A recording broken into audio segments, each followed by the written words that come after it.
Okay. So it's 6:56. We'll get everybody some time to come in. Yeah, folks are coming on in, so should give it just about 3 or 4 more minutes. Yeah. That could probably help. Sure. You serious?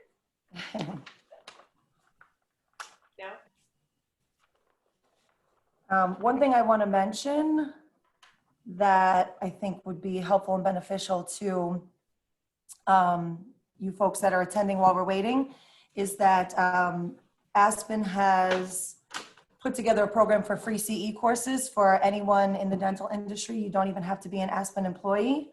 So just kind of like our little contribution to the dental world during this whole COVID mess, while some people were, furloughed or having to stay home, it was a way to kind of, educate themselves and stay busy and keep fresh on your skills. So we are still doing that. I will share my screen for you here so you can see the website that you would go to. It's aspendentalce.com/welcome. And again, free CE courses for anyone in the dental industry. You do not have to be an Aspen employee. So hope some of you folks take advantage of that. How's the weather down by you, Dr. Chisholm? Stormy, hot as heck during the day, and then it gets stormy in the evenings. Yeah. Typical southeast weather. Yeah. We had a nice storm that came through before too. It was real quick, maybe 10 minutes or so of rain. And Where are you, Melissa? I am in New York. Oh, okay. Yeah. I live in Staten Island. So most people know Staten Island from watching like MTV, Jersey Yep. Shore. Yep. Doesn't really give us a very good reputation, but it's home. Seth, where are you? I'm in Syracuse. So I live right outside of Syracuse in a little town called Manlius. So I live about 21 minutes away from our practice support centers 1 and 2. Obviously, we have the 3 is in Chicago, 4 is in Phoenix. So I live in Syracuse. He's about a 4-hour drive from me, so. Yeah. Yeah. I'll have to take a drive up to see everybody up there soon, Seth. Yeah. Planning on it. So we'll get started in just a minute. Just let everybody kind of hop on. As I mentioned before, Doc, there were some questions that were posed prior to this session, some questions that were submitted by our attendees. Kind of tried to group them in some form of a cohesive order here, but if other questions come in and we have to go a little out of order, as we go, then we'll kind of take them as they come. No problem. So just give it one more minute for everybody to hop on.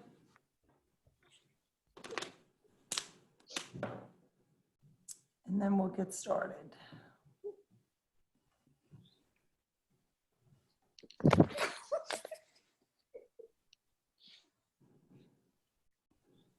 Oh, I see some familiar names attending here. Hi, everybody that I know personally, and if I don't know you personally, we will soon. Thanks for jumping on with us. I really appreciate it. All right, so it is 7 o'clock now, so we'll get started just so we be respectful of everyone's time. So we'll just jump right into it. So my name is Melissa. I am part of the specialty academic team at Aspen. My official title is Academic and Industry Relations Manager. I'm still kind of not sure what that means, but basically I work with the specialists. I work with oral surgeons, endodontists, and kind of just matching them up with opportunities that we have available at Aspen. Today I have with me Seth Cowan, who's also on the specialty team at Aspen. Go ahead. Hi, this is Seth Cowan. I've been with Aspen Dental for close to 15 years. moved over to the specialty side in 2015. My role and my team's role is the recruitment and hiring of both oral surgeons and endodontists. Super excited to be with you today. Super excited to have Dr. Chishom with us. I think you're going to enjoy this great hour in a little bit, hour and 15 minutes, I think we have, Melissa, but it's going to be a lot of information, and I think it's going to be some great information. So thanks for having me. Sure. And Dr. Chishom? Hi. Hi. So why don't you tell everybody a little about yourself? We'll start with that. Well, welcome everybody. Thanks for taking the time to join us tonight. My name is Dr. Mark Chishom. I am an oral surgeon with Aspen. I've been with Aspen for approximately 6 years now.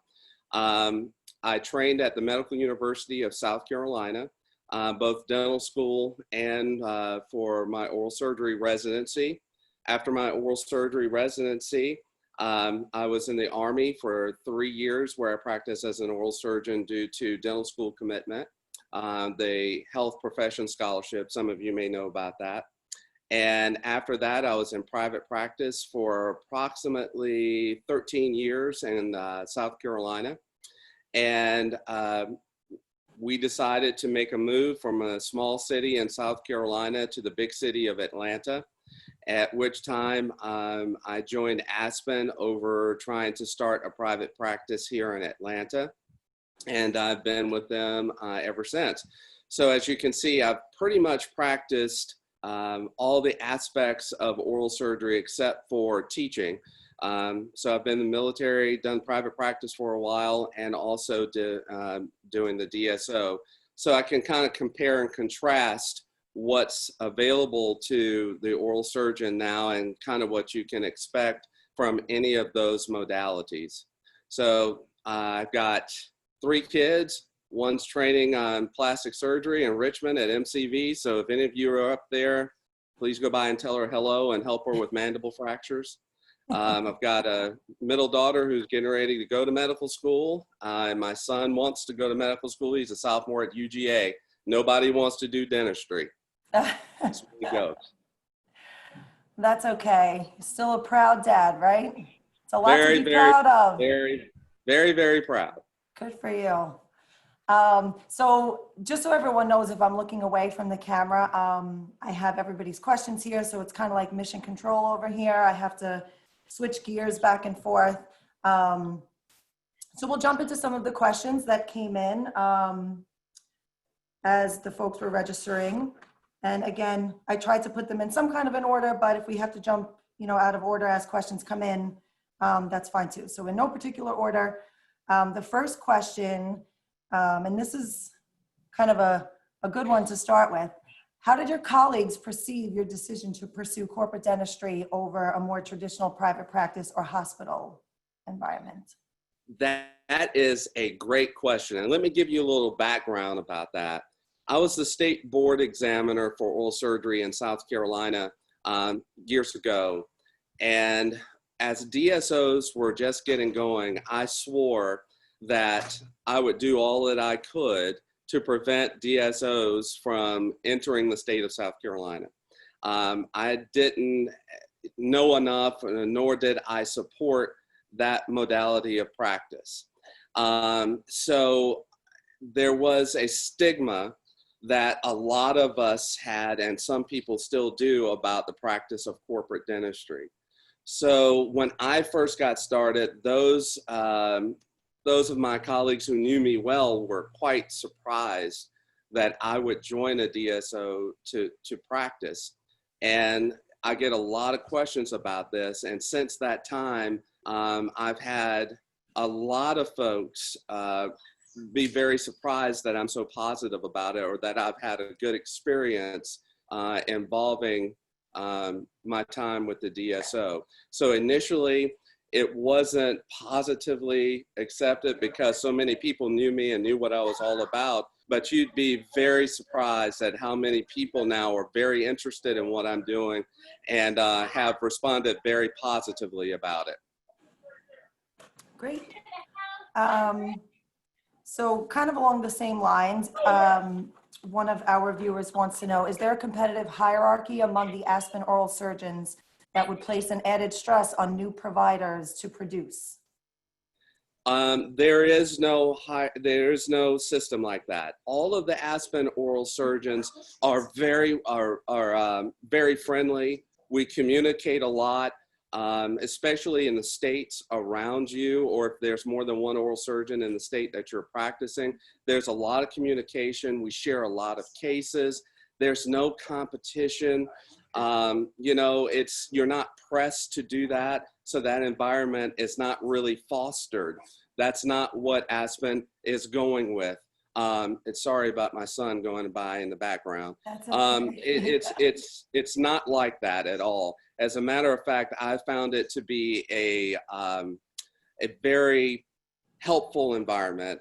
Most guys want to see that you do well, not only with your practices, but within Aspen.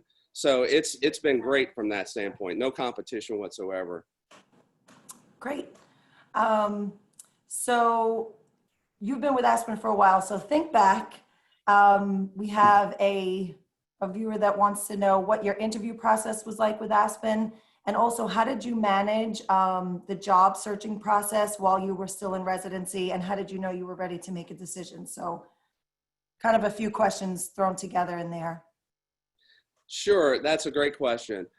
When I decided, I was actually considering one of 3 positions when I was trying to decide what to do. The other 2 positions that I was looking at were both private practice, one to join a group and another to buy a practice and Aspen. So I ended up interviewing with Aspen, and I'm sure we're going to get to this, but I had a lot of concerns about practicing in this type of environment. I wanted to be insured, especially given my age and experience. I wanted to make sure I had some autonomy. I also wanted to make sure that the potential to keep my income at a level where I was already used to it being was there. A lot of questions like that, a lot of concerns that I had like that. And Aspen was very forthcoming, very straightforward. There wasn't anything hidden from me. And unlike my situation, you guys have the advantage of being able to talk to me during this discovery process. This wasn't available, or Aspen had not started this when I was coming on board.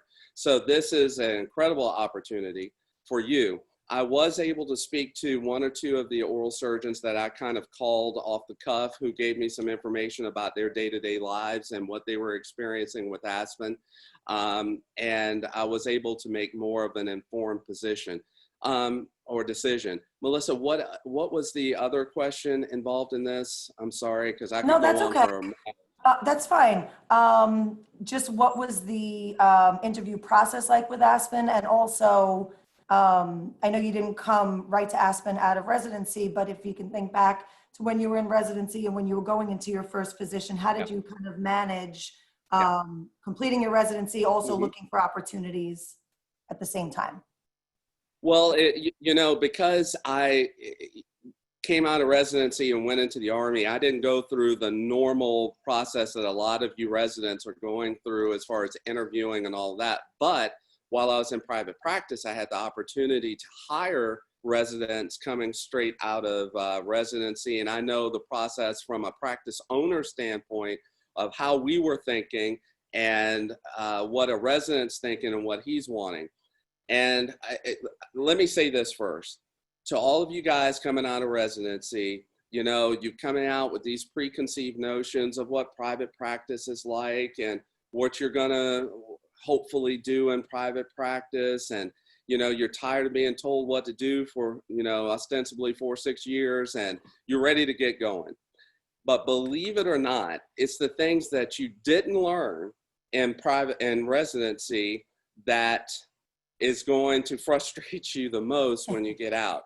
You really haven't learned how to manage employees. You really hadn't learned how to manage a budget.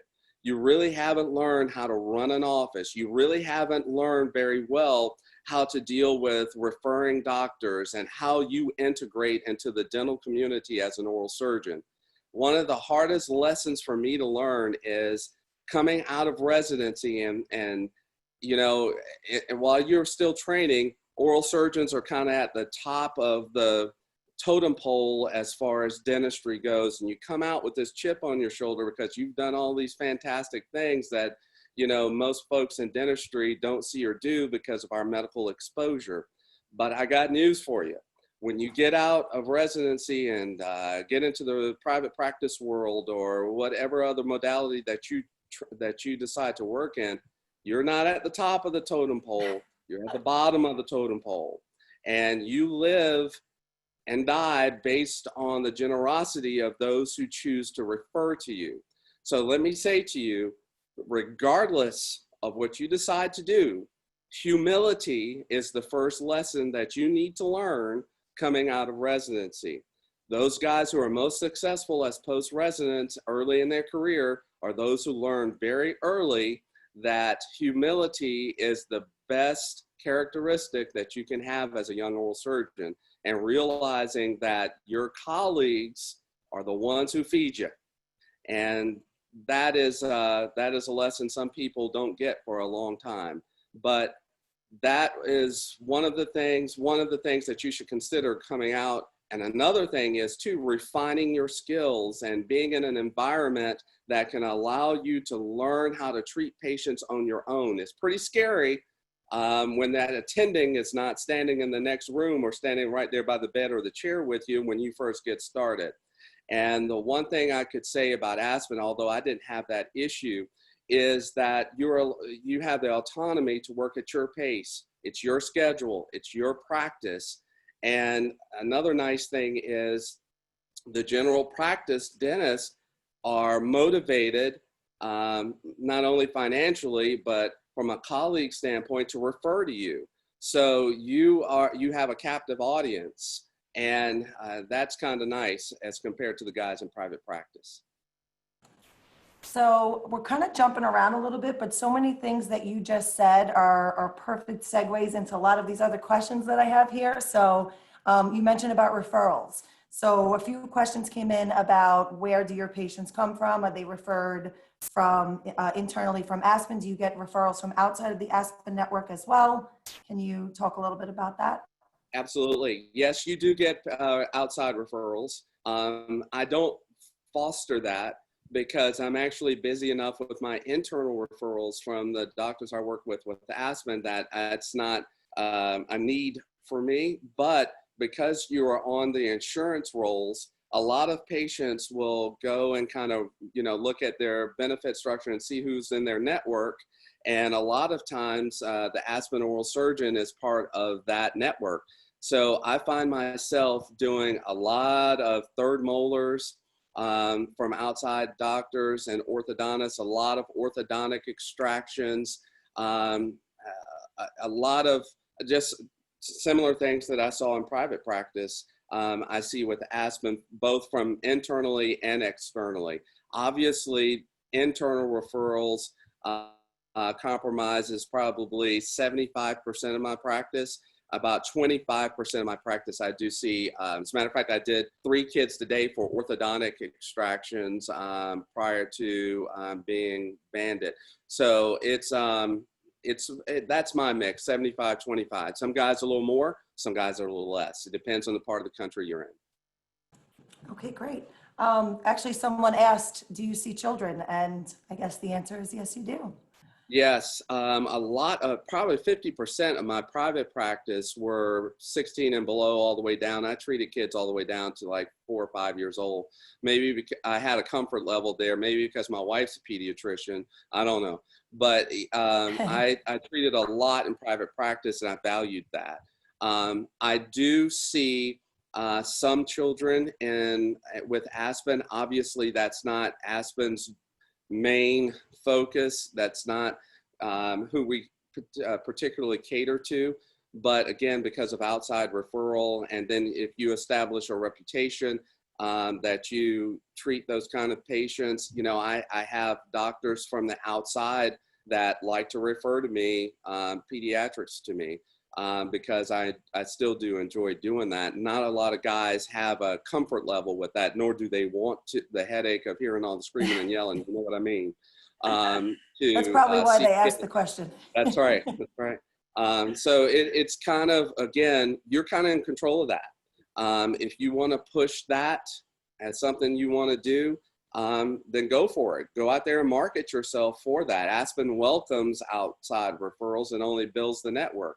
But if it's not something that you're interested in, you don't have to foster that either, because most of Aspen's work is pre-prosthetic surgeries, extractions, and implants. But I still do a fair amount of orthodontic type, oral surgery, orthodontic type procedures.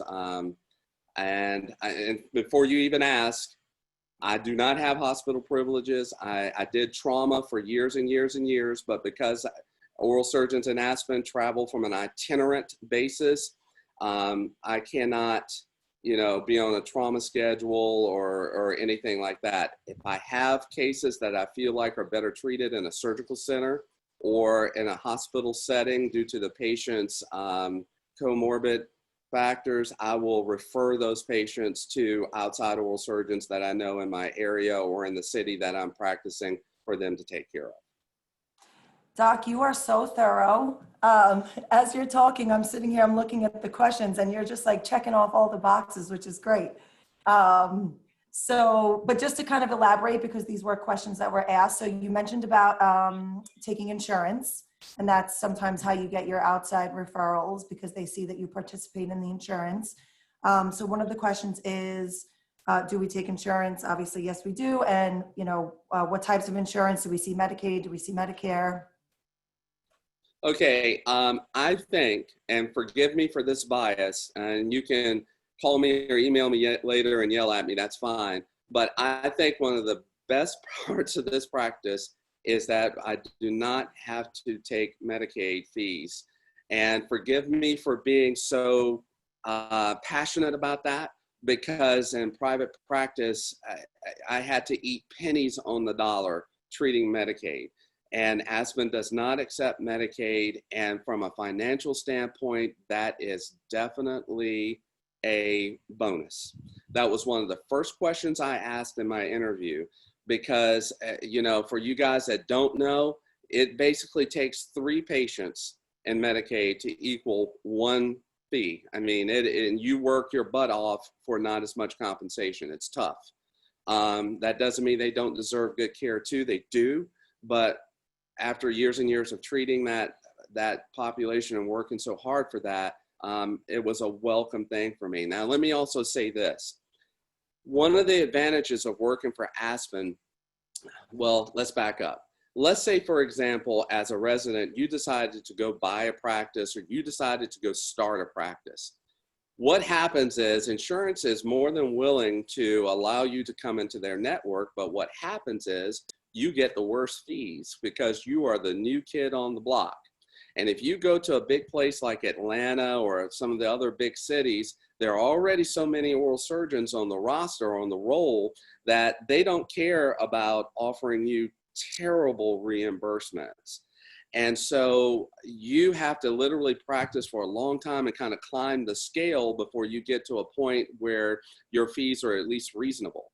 One of the nice things about Aspen is they have a whole division that is dedicated to doing nothing but negotiating your insurance fees for you. Aspen has a vested interest in making sure that your fees are as good as they can make them. That benefits everybody.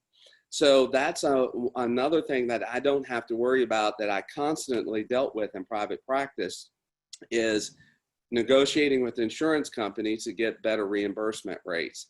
Aspen is a big boy on the block. They're big. All the insurance companies know who they are, and they command a lot more status than you can from a private practice standpoint. So from the day that I started, I was kind of amazed at some of the fees that I was able to get through Aspen. And then I also noticed that, or what I can do is, if I ever notice that a fee is dropping or it's changed or it's not as high from a new patient, I'll just call corporate or call Aspen insurance division and say, hey, look, you guys need to renegotiate this rate. It's way too low as compared to what I know it could be or should be. And then they take over from there, which is a very nice thing. Once again, it's one thing you don't have to worry about. Sure. So kind of switching gears to, since we're talking about insurance, a few questions actually are coming in about malpractice insurance. So the questions are, does Aspen help with malpractice insurance? And the second part of that question is, someone was, heard from someone that if you work with Aspen, your premiums go up. So can No, you speak to that? no, my premiums did not change. I'm with Omsnick. For those of you who don't know, Omsnick is the malpractice group that represents only oral surgeons. It's oral surgery owned and only covers oral surgeons. I was allowed to choose what malpractice insurance I wanted, and per your negotiations with the company, they will reimburse you for a percentage of your malpractice. So yes, Aspen does help with my malpractice insurance, and I was able to choose the one that I wanted. And no, my premiums didn't go up because I was with the DSO. Matter of fact, it didn't change from private practice to starting with Aspen. It stayed the same. Cool. And everyone who's out there listening, I appreciate your participation so much. These questions are literally coming in faster than I can read them. So thank you guys. I am going to try my best to get through as much as we can. If we don't get to your question, we definitely will follow up with you after.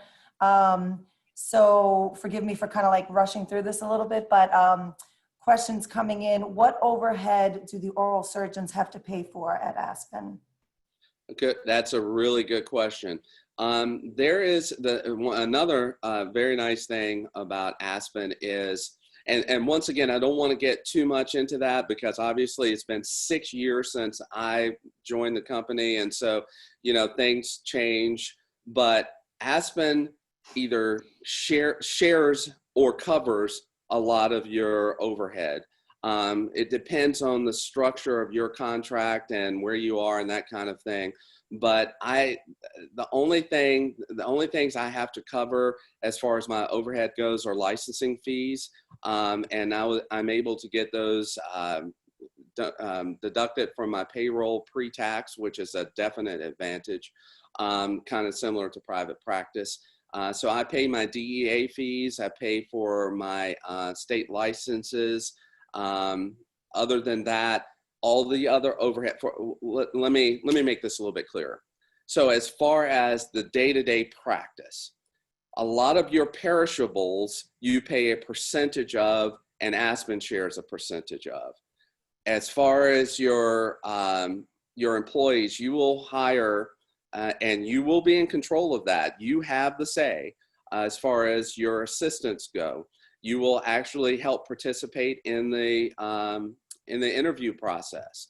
I actually wanted more assistants. I have 3, and that's probably more than most guys do. But this was a private practice carryover for me because I want to make sure. Georgia has a state law that says at least 2 assistants have to be in the room at all times during a sedation or during the administration of anesthesia. So I never want to be out or not be able to do what I need to do because of assistant calling out or not being available. So I have 3. If one goes down, I still have 2 assistants. If they're all there, I can move very quickly. I can have 1 in one room preparing the next patient, 2 with me, and I can just see a higher volume of patients because I can get a quicker turnover. Aspen, so to get back to the compensation part, because that's going to be different for everybody, I chose 3. Some people choose just 2, and in some places that don't have any rules, some guys only have 1. So Aspen pays for part of their salary. I pay for part of their salary. And there are other structured fees that we split. I'm not looking at my my statement right now, but for the most part, I can't think of anything that they don't share with you. So the overhead is there, just like that is private practice. But I feel like from a from a perishable standpoint and from an employee standpoint, my overhead actually went down from private practice to Aspen. Yep, I mean, and that makes sense, right? Because obviously being in such a large network and we have a lot more buying power. Actually, funny side note, we are Henry Schein's biggest customer outside of the US government. So obviously we— Economy of scale. Without getting specific about it, it's economy of scale. Yep. Aspen negotiates special rates and prices with all the vendors. And so my overhead is cheaper. I can buy things, whether it be gauze, burrs, scalpel blades, you know, whatever it may be, I'm paying a lot less with Aspen, which I'm splitting with them, than I did in private practice. Before we came on air, I was talking with Melissa about the fact that one of my private practice buddies is complaining about the fact that KN95 masks now are running $3 to $4 a piece. That really runs up your overhead per case. And so they're either eating it or passing it along to the patients, but either way, their overhead's going up because of COVID.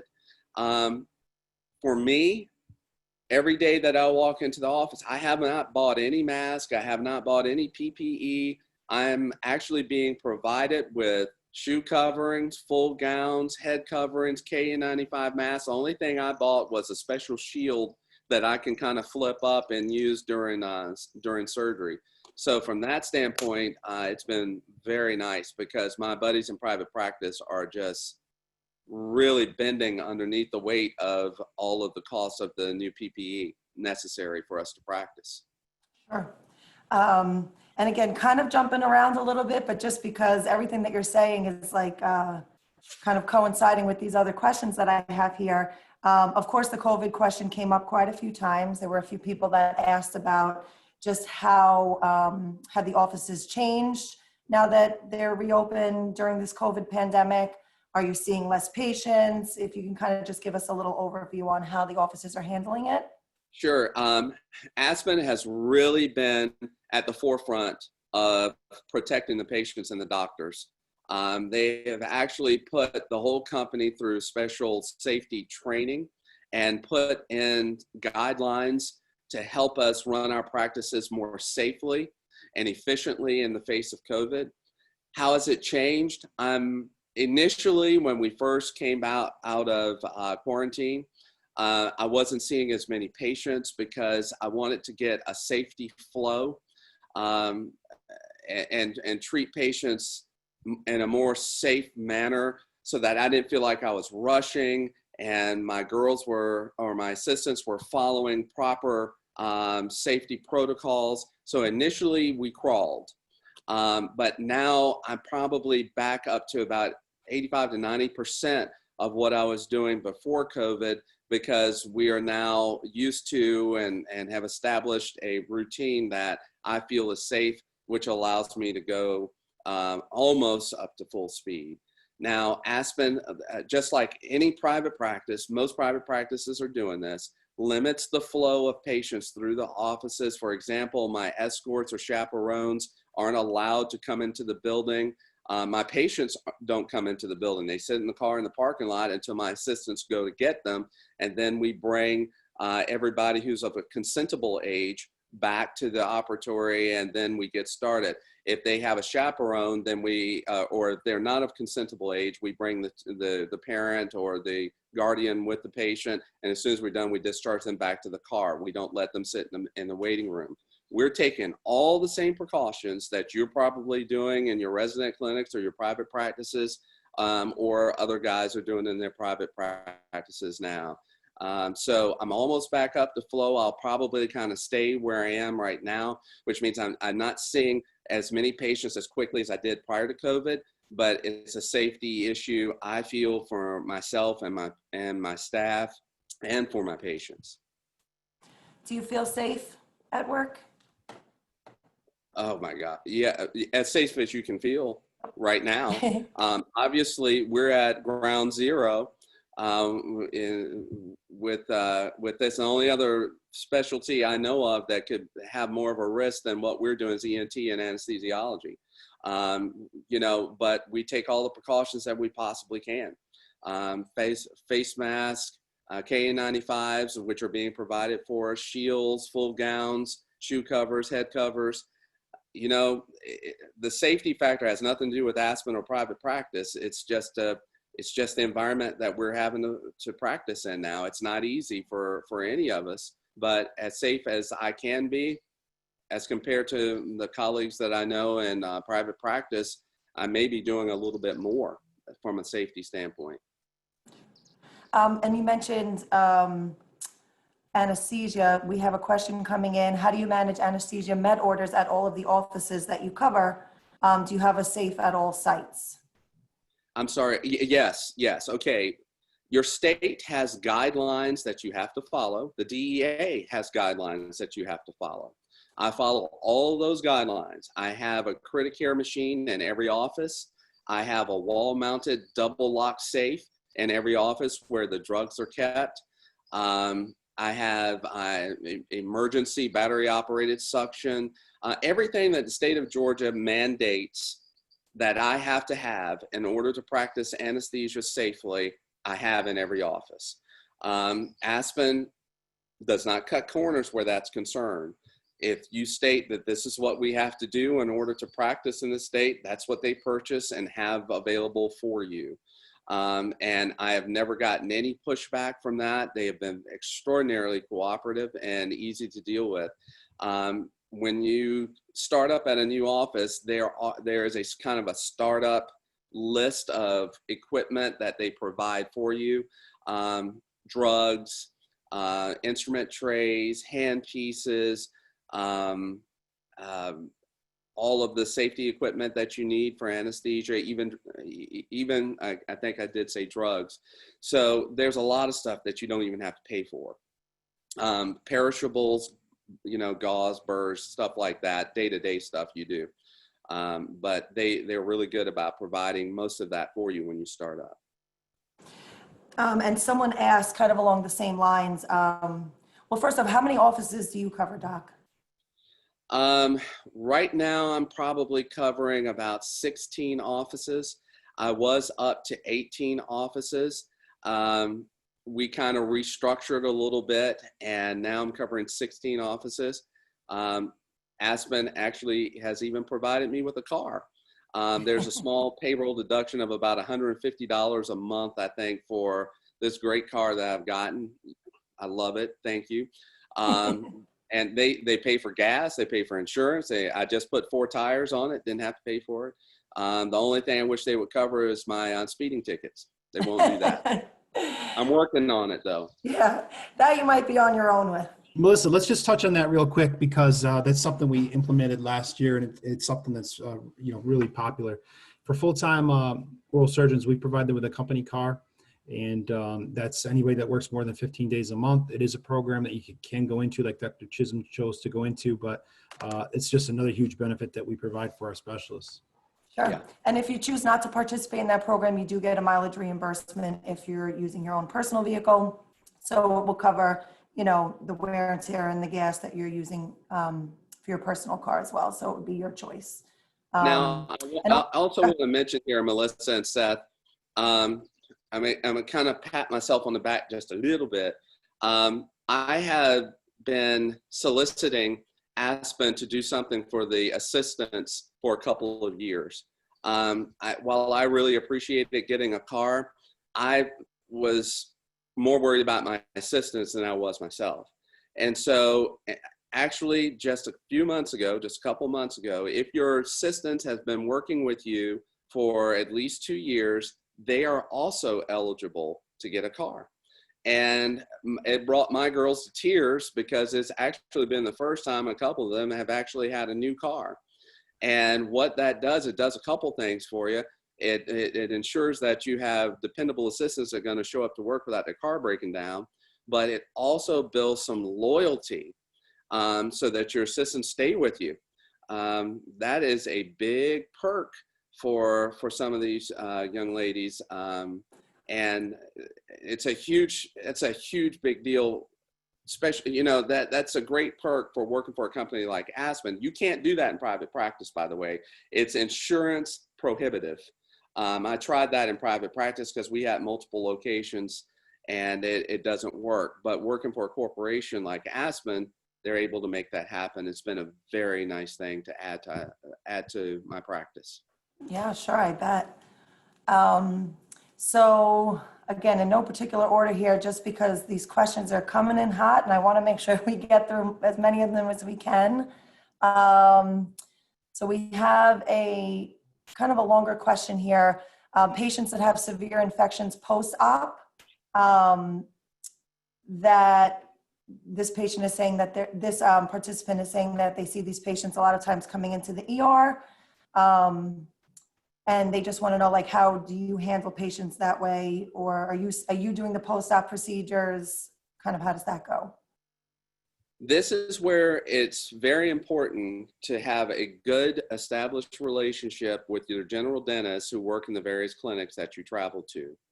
And let me say this, as an older guy who's been practicing for a few years, I don't have as many post-operative infections as I did when I first started. You just refine your technique, you learn things, you do things differently, and you just get better at what you do every day. And that doesn't mean to say that, you know, I'm the greatest oral surgeon in the world, because I'm not. But I don't have as many infections. As a matter of fact, in the past 6 years that I've been working with Aspen, I can't, maybe one or two, maybe two or three. Let's say that. Now, for the ones that I did have, what I did was I scheduled a time in my day where I could go back to the clinic that was seeing that patient, or where that patient was seen, and I treated the infection, and or I met the patient at another location between he and I, which is an advantage. I can go to any Aspen office and see a patient.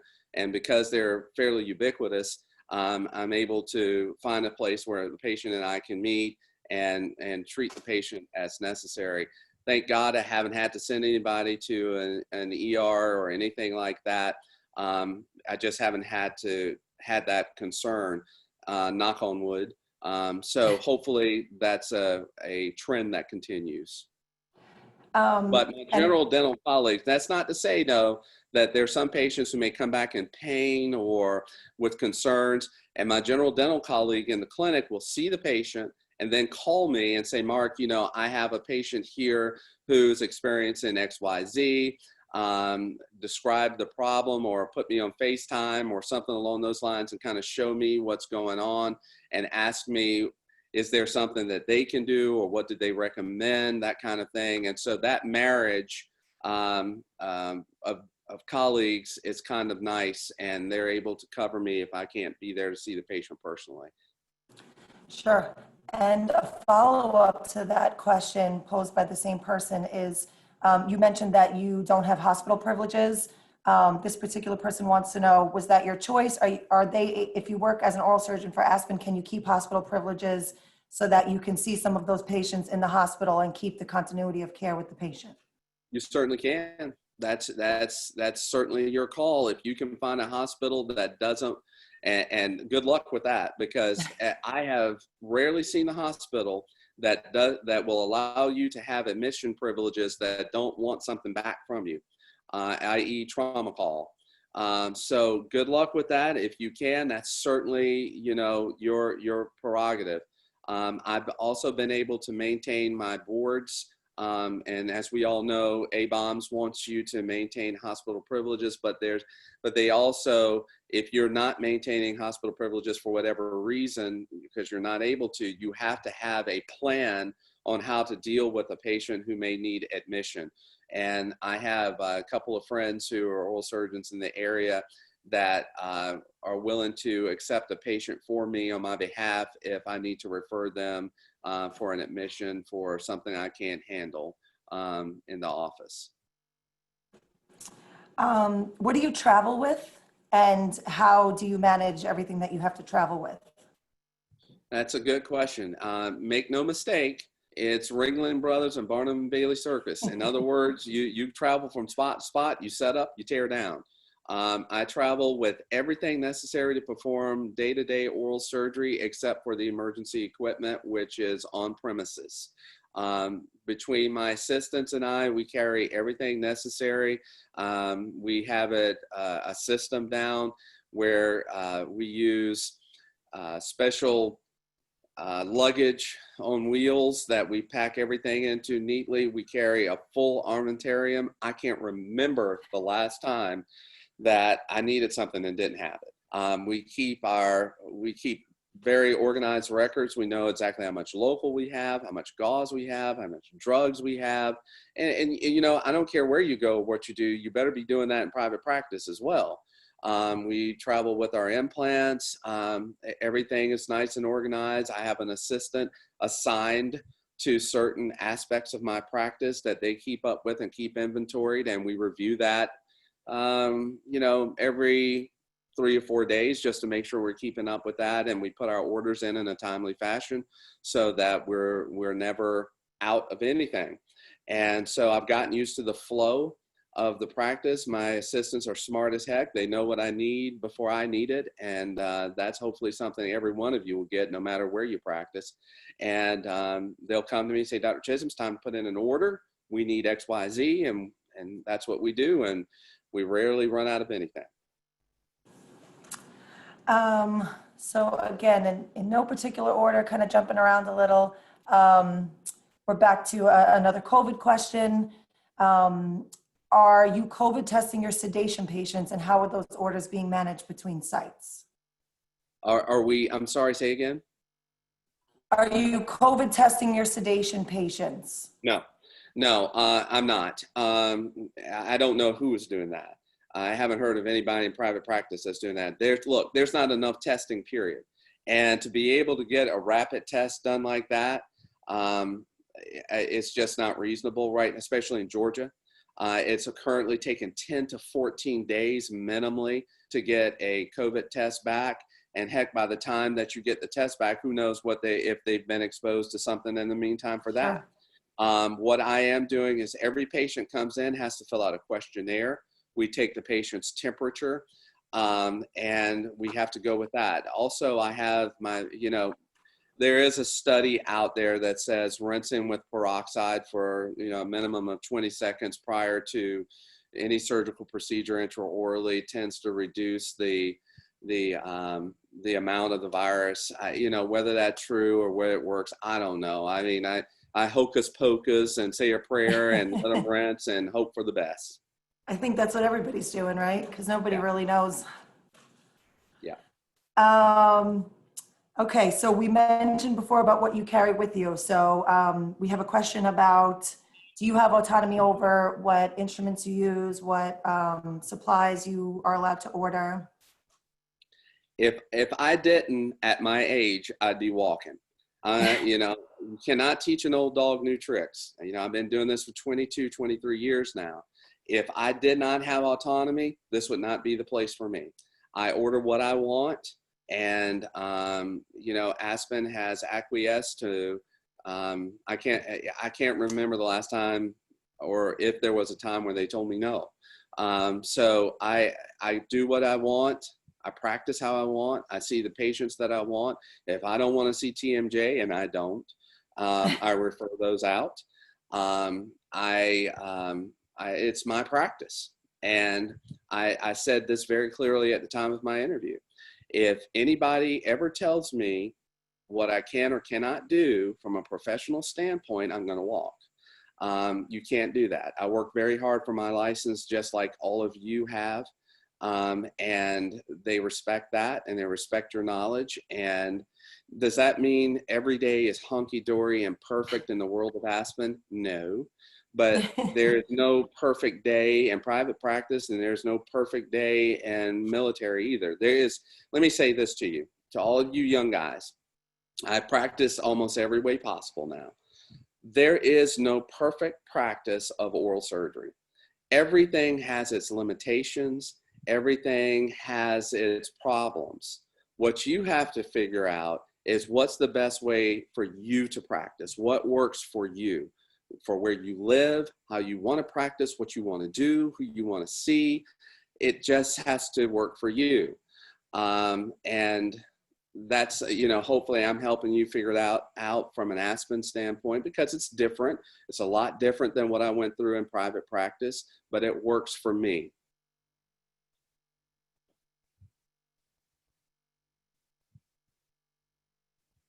Sorry, I'm muted. I got my kids running around outside in the background, so I didn't want any any interruptions. My kids are younger than yours, Doc, so they're a lot louder. Don't worry. I'm going to whip my son when I'm finished for walking in the background when we started. Don't worry. He thinks he's bigger than me, but he ain't. Yeah, but isn't that always the way, right? You ask them for 1 hour, and that's the time that they need to be, kind of running around. Listen, my bozo is 20 years old. He knew better. He did that on purpose. So we're gonna put a beat down on him when I get off the phone. No, tell him to join in. Maybe he'll have some insight what it's like to be to live with an Aspen oral surgeon. That could be our next AMA. Yeah. So we have a question about the traveling with your equipment. So this person wants to know, are you traveling with instruments and drills? And if so, how is sterilization handled since you're carrying the instruments to different locations? Yeah. Yes, I travel with all of that. And what happens at the end of the day, all of my assistants sterilize all of our equipment, wrap them, and then we store them. And then the next day, all of our instruments are sterile and ready to go. If we notice that any of the packs are damaged or the seal's broken, then we re-sterilize that the next day in the next clinic that we go to make sure everything's ready. I have probably, my assistants could tell you better, 8 to 10 working trays and like 6, 7 drills that I use, and they're all sterilized and ready to go for the next day. So we start up running. So we're almost wrapping up here. We have about 12 minutes left, and I want to be respectful of everyone's time. So I kind of saved, I don't want to say the best for last, but questions that were coming in about compensation. We had quite a few of them. So I guess we can start with this one. One of our listeners wants to know, what can you actually expect to make your first year on the job? Okay, well, now let's go through this. Now I'm going to say this, and you're going to love this. My first year out in the military, I'm just going to give you a little background, and then we'll go from there. My first year out in the Army, I made $38,500 a year. Anybody want to take that? I'm sure Aspen will be more than happy to sign you on. I can tell you that was brutal. But, that was back in the dark ages, I guess. And I came out of the military, went into private practice. My first year out in private practice, I made $185,000 a year. That has moved up a fair amount. Now most residents are, signing on for about $250, somewhere around in there. I can tell you the last oral surgeon I know that started up with Aspen is dusting that. I mean, it's just no comparison. I mean, most of the oral surgeons that work for Aspen do very well. Coming out of private practice, I was in a very good private practice. We were grossing a big number. And if I showed you my tax return for that year, you would go, are you crazy to be leaving private practice? But that's the power of an unhappy wife, I can tell you. And so that's why we left South Carolina to come to Atlanta. Happy wife, happy life. So I was very worried that coming here, I would, how long would it take me, or if I could ever get back to the same level that I was making in private practice, which was pretty good. I passed what I was making in private practice my second year with Aspen. And I can tell you that's a very good number. Well above the average tenured, experienced oral surgeon in private practice. It's above that. Is that going to be the case for every single person that starts with Aspen? No, but most of the guys I talk to at our yearly meetings are doing very well. Money has never been a reason anyone has left Aspen. I just know how hard it is in private practice. I just don't know many guys who are doing those kind of numbers, especially early on coming out of residency. There is no way that you can hit some of these numbers as an associate or buying into a practice for the first 6 or 7 years. I'm thinking of a guy who joined just a couple of years ago in particular, who shadowed me for a while. And I'm not going to give his name or where he is, but he thanks me all the time because he's doing so well. And he never thought in a million years he could even get to that point, you know, in private practice after practicing for a few years. So I doubt very seriously anybody listening would be disappointed with compensation if you get to a busier area with Aspen. Someone wants to know, what is the farthest office that you travel to, distance-wise? I have set my limit at 2 hours. I will not go further than 2 hours. Georgia is a big state, and I feel like I need to at least have access to any of my patients that may need me within 2 hours. That's my personal limit. So the furthest I've gone, I don't even go 2 hours now. My longest is probably an hour and a half to hour and 45 minutes from my house. Oops, I keep forgetting to unmute. How often do you get to work out of 2 rooms? Say again? How often do you get to work out of 2 rooms? Every day. Labs. Every day. That's a requirement of mine. I'm very insistent on that. I need 2 closed door rooms that I can practice out of. That allows me, and you know, I don't get a whole lot of pushback on that because that allows me to be very productive. There is no way I could just work out of 1 room and try to turn, for example, I did 10 sedations today before 2, 3 o'clock. You have got to have at least 2 rooms to be able to make that kind of turnover and do it safely. There's no way you can do that out of 1 room. And so I don't get any pushback on that at all. So that's an everyday for me. Sure. Did you have to go through a state anesthesia site inspection for every office? Yes. Yes. Yep. Per Georgia law. Yep. You have to be inspected. Okay. I don't know if we're going to get to all of these questions, guys. I'm sorry. How many days a month are you working? I work 4 days a week, Monday through Thursday. Again, I set my schedule. I control my schedule. I control as, you know, if I want to do, you know, 10 sedations in a day or 4 sedations in a day, that's my call. I chose to work Monday through Thursday and take Fridays off. You know, after doing the Road Warrior thing, I feel like that 3-day weekend allows me to recover. Some guys work all 5 days a week. Some guys do a half day here. It's really, that's something that you come in, you talk with your doctors that you are working with and work with the management in the state and kind of help set your schedule. And you do what is best for your long-term viability and, you know, and sanity. And your mental health, right? So I know, and your sanity, no doubt. Who is recovering your patients after sedation if you are doing 10 a day? Well, I do. You know, what happens is first of all, I don't use fentanyl, guys. I choose not to do that because I don't like the rebound effects that you can get from fentanyl. You guys know about that. I don't need to lecture you about that. My sedation technique is propofol, ketamine if necessary, Versed. I use glycopyrrolate, and I will reverse the benzodiazepine with flumazenil at the end of my procedure. And before I leave the room, the patient is alert and oriented, vital signs are stable, and I require all of my patients, to walk out of the clinic. I don't take anybody out in a wheelchair. Part of my discharge criteria is the patient must ambulate out of the clinic. So before I leave the room, a patient has to meet a certain amount of criteria that I just listed for you.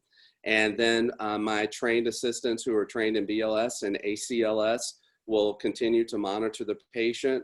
And I come back after my next case and make sure that they're doing okay. And then I discharge the patient. Perfect. Thank you, Doc. I really like this question too, which is why I kind of left it for the end, because I think besides compensation, this is probably something that would be most important to the new residents coming in. What type of support do you feel you receive from Aspen? I know we touched on some of it earlier, but. Well, what the support I get, which is kind of nice, is if I have a problem, whether it be technical, if let's say, for example, I'm having a problem with the computer system or the logins or the drug system, we're pretty much paperless, by the way. I pick up the phone and call technical support in Syracuse, and the tech walks me through the solution. That is a great thing. In private practice, you don't have that. You sit on hold forever, and if your computer system is down, if the company that you're using can't come out, guess what? You're down for the day. If something is broken, again, because of the size of this company, the repair people are very attentive to the clinics. They get out there and they get stuff fixed. This past weekend, they just did a great continuing education on implants virtually, which was a really good program. You know, I get a lot of support. I don't have any complaints from where that's from that standpoint. Whatever I need, I pick up the phone and I call, and you know, I've been very happy at the response. Awesome. Let's see. So we have, so we spoke about, and again, we're kind of running out of time here. We have about 2 or 3 more minutes left. Guys, if I did not get to your questions, I promise you there will be follow-up emails. I can get you in touch with anyone else who can answer your questions. And I do really appreciate the participation. You guys have been awesome. There's more questions than I can handle here. So I guess we'll just wrap up with the big question that someone's asking here is, if you could say the top thing that you love the most about working for Aspen versus other opportunities that you've had in the past, and what would you say you like the least? Let's start with the least, so we'll finish on a high note. What do I like the least? There are some days I don't like the travel. Some days it would be nice to not have to drive, but I got news for you. Atlanta Oral Surgery, for example, has 22 locations in and around Atlanta, all around the city. If you practice with Atlanta Oral Surgery, you're probably going to have to travel. Most bigger practices, you have to travel.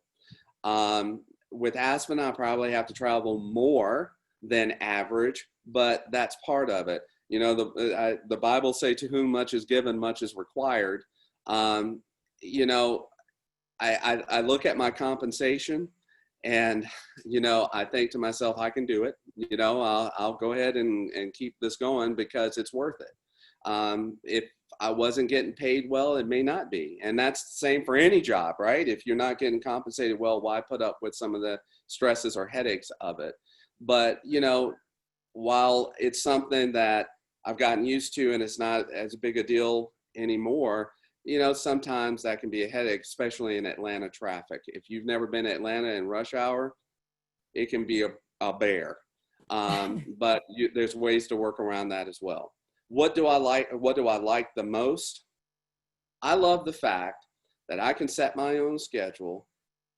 My assistants and I get into the office, we start up, we bust it, we get through that schedule. We don't take a lunch, we just work until we're done. And when I'm done, I pack up and I leave. In private practice, I would have to sit around for another hour, 2 hours and do accounting, payroll, retirement plans. There's so much that goes into running a practice or being a part of a practice that I don't have to worry about. I'm done with patient care, I'm out. The accounting and the running, you know, the building, I don't have to worry about it burning down. What am I going to do tomorrow if somebody loots it? my day is done. I walk away and I'm done. On to the next clinic. That is one less headache that is different than when I practice in private practice. Now, there is a little bit, we go to some things that are not the same as private practice. While in private practice, you have 132% autonomy. Every decision is yours.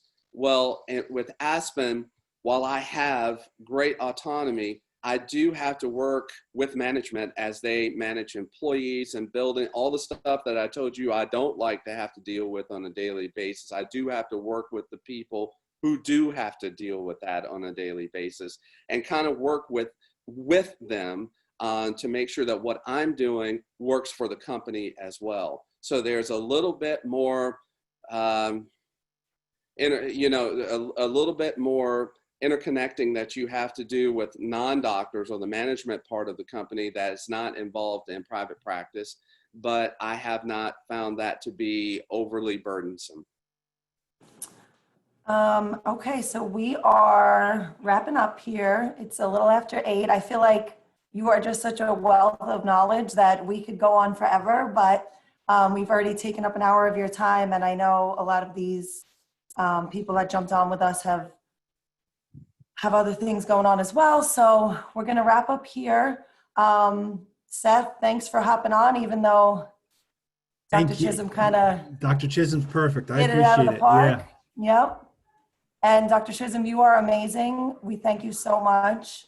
I even learned so much sitting here listening to you. So really, I can't thank you enough. Well, good luck to Thank all you. the residents out there. I remember those days very well. You got some big decisions to make. Vet them all very well.